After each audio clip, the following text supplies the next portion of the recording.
wayo Allah wahala ta yawa ga yunwa ba ruwan da zamu sha, no company no aikin yi, irin mu gayu ya zamu yi, ya Allah ka kawo mana sauyi, wannan shekara wallahi ba ta yi, ga 2022 ta zo, ya Allah ka kawo mana sauyi. Zan yi aiki sai ka ce mashin, kai don kun san ba mashin bane, neman kuɗi ne, Amedy King ne, mu ne ku ne duk su ne, we are together ko da yaushe ne,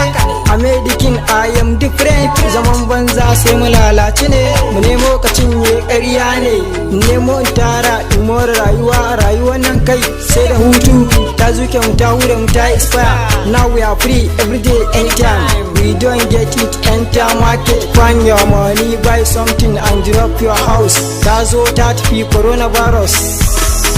Ga sallah na zuwa ga gari ba kuɗi, gari yana ci da wuta, hayaki ta ko ina, the open the gate kamar ma ba a bude ba, I must go bring my money, stata da sallah, happy sallah, yan mata za su nemi ai dole mu nemo in case of happy, zankun sallah kwakolin sallah, kuɗin sallah mun tara, kuɗi ne buhu gun ake sai ka ce hais, Amedy King ni ne direban.